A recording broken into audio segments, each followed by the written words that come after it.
औज़ुबिल्लाहिमिनश्शैतानिर्रजीम बिस्मिल्लाहिर्रहमानिर्रहीम।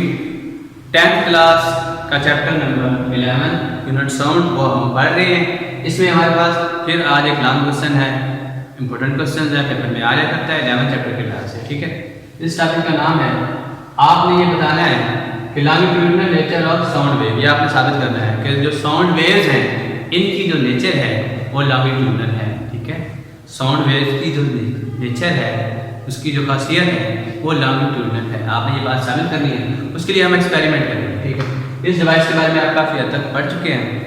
इसका नाम ट्यूनिंग फोर्क है। इनिशियली ये रेस्ट में है, अभी हमने कोई इसको वाइब्रेशन वगैरह नहीं दी। ठीक है, तो इसको ज़रा समझ लें। ये यहाँ पर इसकी जो ओ जो है मेन पोजीशन है, और अगर ये राइट साइड पे मूव करेगा तो वो इसकी एक्सट्रीम पोजीशन होगी। इधर बी पॉइंट है राइट साइड में, और इसी के साथ इसका दूसरा हिस्सा है वो ए है। सपोज अगर ये ट्यूनिंग फोर्क है ये भी तो इधर मूव करेगा तो इसका बी पॉइंट, और ये इधर मूव करेगा ये है इसका, तो ये इसका ए पॉइंट है। ठीक है, इसको अभी नहीं डिस्कस करना, फिर इसी पॉइंट को डिस्कस करना है। इसके दो हिस्से होते हैं जो टू हैंड्स हैं। ठीक है, इसके भी ट्यूनिंग फोर्क के टू हैंड। ठीक है, आगे इसमें प्राउंस होती है, जैसे ये प्राउंस ये वाइब्रेट करती है इस तरह करके, तो उससे साउंड प्रोड्यूस होती है। अच्छा, अब आगे देखें, इनिशियली अगर देखें तो ये जो एयर के मॉलिक्यूल की डेंसिटी है, एयर के मॉलिक्यूल की जो डेंसिटी है वो यूनिफॉर्म है। ये साफ में दिखाई दे रहा है, इनके अगर देखें तो ये यूनिफॉर्म है, कोई इनमें डिस्टर्बेंस वगैरह नहीं है, कोई कंप्रेशन नहीं, कोई रेफ्लेक्शन नहीं है। ठीक है, अच्छा, जैसे ही हम इसको हिट करेंगे ट्यूनिंग फोर्क को किसी चीज़ के साथ तो ये वाइब्रेट करेगा, और ये मेन पोजीशन से ओ से बी की जाने यानी कि राइट साइड में करेगा। तो इसका जो पार्टिकल्स हैं एडजेसेंट लेयर को, इसके जो प्रांग हैं, प्रांग ये शब्द हैं, ये साथ वाली जो एयर की लेयर्स हैं उनको कंप्रेस करेगी राइट साइड यानी कि इस साइड ओ से बी की जाने। ये एरो से आपको नजर आ रहा है, तो ये क्या प्रोड्यूस करेगा? Compression, series of compression. साथ वाले जो एयर के मॉलिक्यूल्स हैं वो दबते जाएंगे। जब इस साइड पे मूव करेंगे तो ये क्या होते जाएंगे, ऐसा ऐसा दबते जाएंगे, कंप्रेस हो जाएंगे, तो सीरीज ऑफ कंप्रेशन प्रोड्यूस होगी। उससे आगे फिर वो नॉर्मल हो जाएंगे एक आधे बार। ठीक है, तो ये इसका सिलसिला है। थोड़ी देर के बाद यही प्रांत जब इधर मूव करेंगे, अब क्या हो जाएगी, वापस मीन पे आएगी, और उसके बाद टर्न लेगी इस साइड राइट साइड, दूसरी साइड, मतलब ओ से बी की जाएगी। अब वो जो कंप्रेशन था एडजेसेंट लेयर से तब्दील होकर रेफ्लेक्शन में तब्दील हो जाएगा, और वो कंप्रेशन आगे की जाने ट्रांसफर हो जाएगा, और जहाँ पर कंप्रेशन था वहाँ पर स्पेस आ जाएगी। ठीक है, इस तरह ये बात साबित हो जाएगी, इसमें series of compression and reflection produce होंगे। तो ये बात हम स्प्रिंग में भी पढ़ चुके हैं कि अगर series of compression and reflection produce हो तो हम कहते हैं उस तरह की जो वेव्स होती हैं वो क्या होती हैं, लॉन्गिट्यूडिनल नेचर रखती हैं। तो इस एक्सपेरिमेंट से भी ये साबित हो गया है कि ये जो ट्यूनिंग फोर्क है, साउंड वेव्स जो इसमें प्रोड्यूस हुई थी वो क्या कौन सी नेचर रखती हैं, लॉन्गिट्यूडिनल नेचर। ठीक है, यहाँ तक बात क्लियर होगी, ये हमारा टॉपिक कंप्लीट हो गया। नेक्स्ट टॉपिक है हमारा, ये है characteristics of sound. Complete topic है कैरेक्टरिस्टिक्स ऑफ साउंड, लेकिन उसमें जो अलग लॉन्ग क्वेश्चन बनता है उसको मैंने अलग लॉन्ग क्वेश्चन की शक्ल में लिखा है। वो लिखा है लाउडनेस क्या है और उसके फैक्टर क्या है, वो आप बताएं। तो सबसे पहले लाउडनेस को स्टडी कर रहे हैं। Loudness is characteristics of sound by which we can distinguish between loud and faint sound. Urdu में बता रहा हूँ, लाउडनेस आवाज़ की ऐसी खासियत है, बुलंदी की ऐसी खासियत है जिसमें हम ऊंची और मध्यम आवाज़ में फ़र्क महसूस कर सकें। ये हमारी क्या कहती है, लाउडनेस। ठीक है, इसकी एग्जांपल ये है कि अगर एक टीचर क्लास में पढ़ा रहा है तो उसने ऊंची आवाज़ में बोलना होता है, यानी कि लाउड साउंड में बोलना होता है।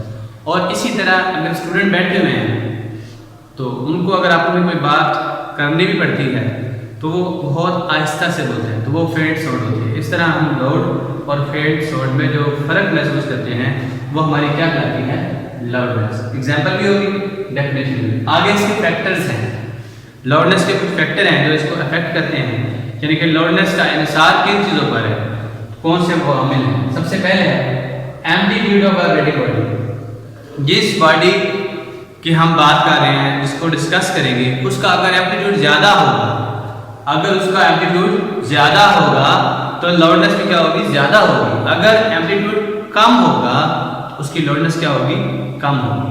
मिसाल के तौर पर ये अगर आप डायग्राम में देखिए, ये एम्पलीट्यूड ज्यादा है तो साउंड क्या होगी, ज्यादा होगी, और एम्पलीट्यूड अगर कम हो गया तो साउंड क्या होगी, कम होगी। स्टार है जो म्यूजिक वाले तो बजाते हैं, अगर मोर वायलेंटली यानी कि सख्ती के साथ ऐसे उसके वॉइस को एम्पलीट्यूड बढ़ाते हैं उसका, ये एम्पलीट्यूड है, तो उसके बाद हम यूं कहेंगे यहाँ से यहाँ तक, ये एम्पलीट्यूड ज़्यादा है, और अगर यहाँ से यहाँ तक कर दें ये एम्पलीट्यूड कम है। अगर एम्पलीट्यूड ज़्यादा होगा तो जो साउंड प्रोड्यूस होगी वो ज़्यादा होगी, ज़्यादा लाउड होगी, और यही एम्पलीट्यूड अगर कम हो जाएगा उसकी जो साउंड है वो क्या हो जाएगी, मध्यम हो जाएगी, वो कम ऊंची आवाज़ होगी। यहाँ तक क्लियर है। नेक्स्ट फैक्टर है हमारे पास area of vibrating body. Loudness का दूसरा हिस्सा है एरिया ऑफ वाइब्रेटिंग बॉडी। अगर किसी वाइब्रेटिंग बॉडी का एरिया ज़्यादा होगा उसकी जो लाउडनेस है वो ज़्यादा होगी, और अगर किसी वाइब्रेटिंग बॉडी का एरिया कम होगा या स्मॉलर होगा तो उसकी जो लाउडनेस है वो क्या हो जाएगी, कम हो जाएगी। ठीक है। मिसाल के तौर पर अगर आपके पास ढोल है, बड़ा ड्रम है, उसको आप बीट करते हैं, उससे जो साउंड प्रोड्यूस होगी बहुत ऊंची होगी, लाउड होगी, और वही अगर ढोलकी हो उसको आप बीट करते हैं यानी कि संभालना, तो उसकी जो लाउडनेस होगी वो बहुत ही कम होगी। ठीक है। जो लार्ज ड्रम होगा उसकी लाउडनेस ज़्यादा होगी, उसकी वजह क्या है, उसका एरिया ज़्यादा है, इसलिए उसकी जो लाउडनेस है वो भी क्या होगी, ज़्यादा होगी। और अगर उसका एरिया स्मॉलर हुआ, ठीक है, यानी कि जो ढोलकी होती है, तो उसकी जो लाउडनेस है वो कम होगी। ठीक है। बस ये दोनों जो है ये डायरेक्टली प्रोपोर्शनल है। एम्पलीट्यूड ज़्यादा, लाउडनेस ज़्यादा, एम्पलीट्यूड कम, लाउडनेस क्या है, कम। इस तरह अगर एरिया ज़्यादा, ये भी डायरेक्टली है, तो लाउडनेस क्या होगी, ज़्यादा, और अगर एरिया कम होगा तो लाउडनेस क्या हो जाएगी, कम हो जाएगी। तीसरी ऑप्शन है हमारे पास डिस्टेंस फ्रॉम वाइब्रेटिंग बॉडी। ठीक है। लाउडनेस का थर्ड फैक्टर जो है वो क्या है, डिस्टेंस फ्रॉम वाइब्रेटिंग बॉडी। ठीक है। डिस्टेंस फ्रॉम वाइब्रेटिंग बॉडी ये इनवर्सली प्रोपोर्शनल है, लाउडनेस के इनवर्सली प्रोपोर्शनल है कि अगर किसी ऑब्जेक्ट का डिस्टेंस वो मैं बात कर रहा हूँ और ऑब्जेक्ट अगर करीब है तो उसको आवाज़ ज़्यादा सुनाई देगी, यानी कि ऑब्जेक्ट करीब आवाज़ ज़्यादा, इनवर्सली हो गया। अच्छा, यही अगर ऑब्जेक्ट दूर है, काफ़ी ज़्यादा दूर है, तो उसको आवाज़ मेरी कम सुनाई देगी। तो इस लिहाज से भी ये क्या बना, इनवर्सली प्रोपोर्शनल है। ठीक है।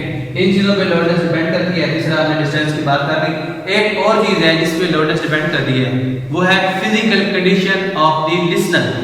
ठीक है। जिससे हम बात कर रहे हैं उसके जो कान है उसकी जो कंडीशन है वो दुरुस्त होनी चाहिए।